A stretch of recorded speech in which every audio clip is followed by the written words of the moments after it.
You're listening to Leduc Radio. My name is Artem Medvedev.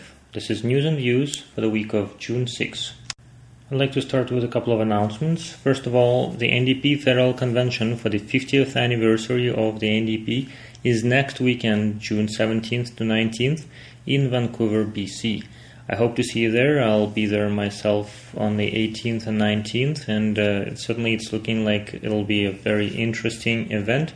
The 50th anniversary party is on the night of June 18th, and hoping to see a lot of friends and a lot of people that I've heard about but never seen before. Canada's Social Democrats certainly have a lot to celebrate and a lot to think about, and I'm sure this is going to be a great discussion. One more announcement is the Edmonton Leduc NDP is planning to hold its annual barbecue on the night of July 13th. I'll give more details as soon as I have them, but please, if you can, July 13th, keep it in mind that the barbecue is on that day. Last year it was a very successful event. We got a lot of people coming and we had live music, and I'm sure that this event will be just as successful.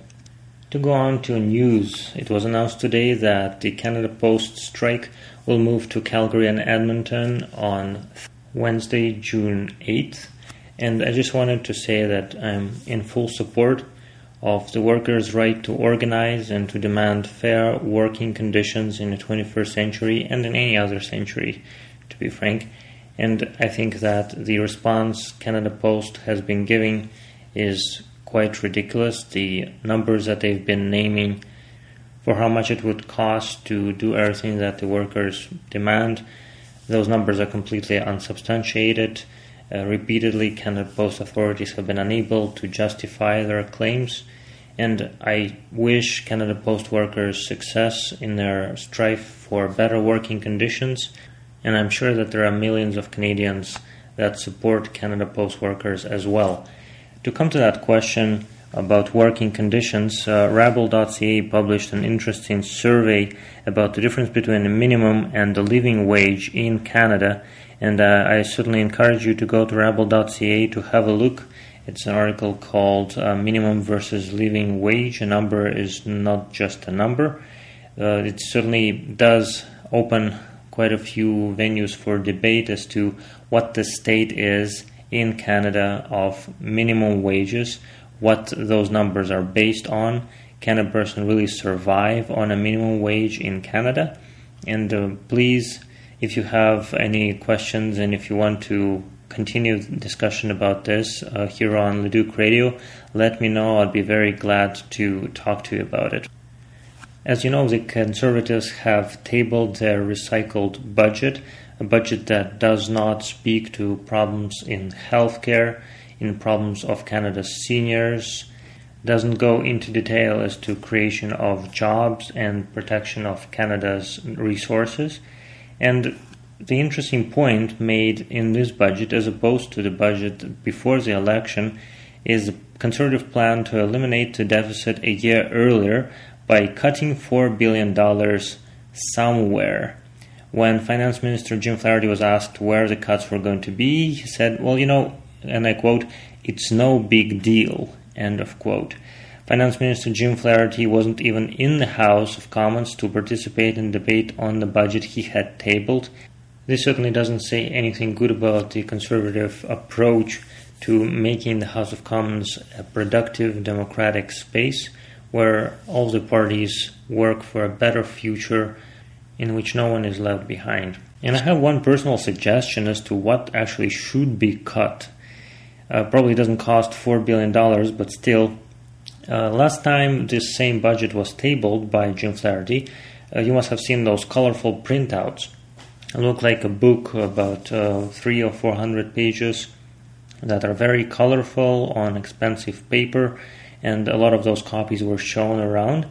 And apparently this time the budget was reprinted, also with colorful illustrations, expensive paper, a lot of copies made. And maybe in 21st century, given such things as computers and the internet, maybe it's possible to have a document like that not reprinted, in order to at least save trees, save money, and not engage in something that's completely useless, given that every member of the House of Commons can read off a computer. If they really need to print a page or two off, that will be certainly much cheaper than reprinting the same budget over and over again with illustrations. Now for our regular column of MP Watch. The sitting chart for the House of Commons was shown earlier this week, and the Edmonton-Leduc MP James Rajat got a seat right by the door, as far away from the Speaker of the House as possible. And this doesn't really speak too well as to how 11 years in Parliament pay off. Not only were there no government posts for the Edmonton-Leduc MP, but also he didn't get a promotion in terms of getting a good seat. I understand that the seating arrangements are not the most important thing, but given all of the hype after the election and actually during the election campaign that here is someone who's been around for many years and he'll get a government post, at least he'll get a promotion, we're definitely not seeing this, and the signs right now are not very encouraging in terms of a promotion for James. But hopefully the fact that he's not busy operating a government department will help him get more time to actually work with the problems of the Edmonton-Leduc area instead of problems of Canada at large. So we might see some positive results of this new seating arrangements.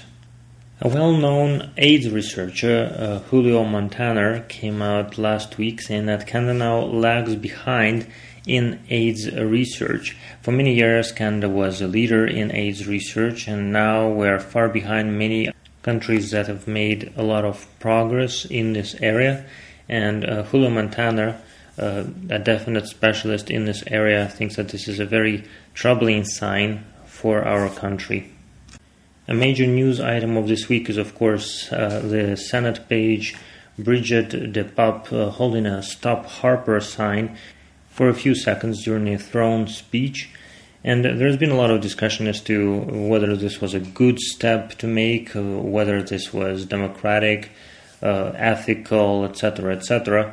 But I personally think that we will probably see, and we should expect, more such acts of civil disobedience as the members of the actual non-conservative majority try to assert themselves while the conservative minority tries to convince all of us that they're actually all of Canadians and they're representatives of our values. And this is all for this week. If you have any feedback or questions or ideas for future shows, please get in touch with me. You can find me on Blogspot at artemmedv, ARTMMEDV. On Twitter, I am at artemmedv as well. And our YouTube channel is artemndp, where you can find the recordings of all previous shows since election time. Thank you once again for listening, and I hope to see you at the convention in Vancouver or at our barbecue in July. You're listening to News and Views with Artem Medvedev on Leduc Radio.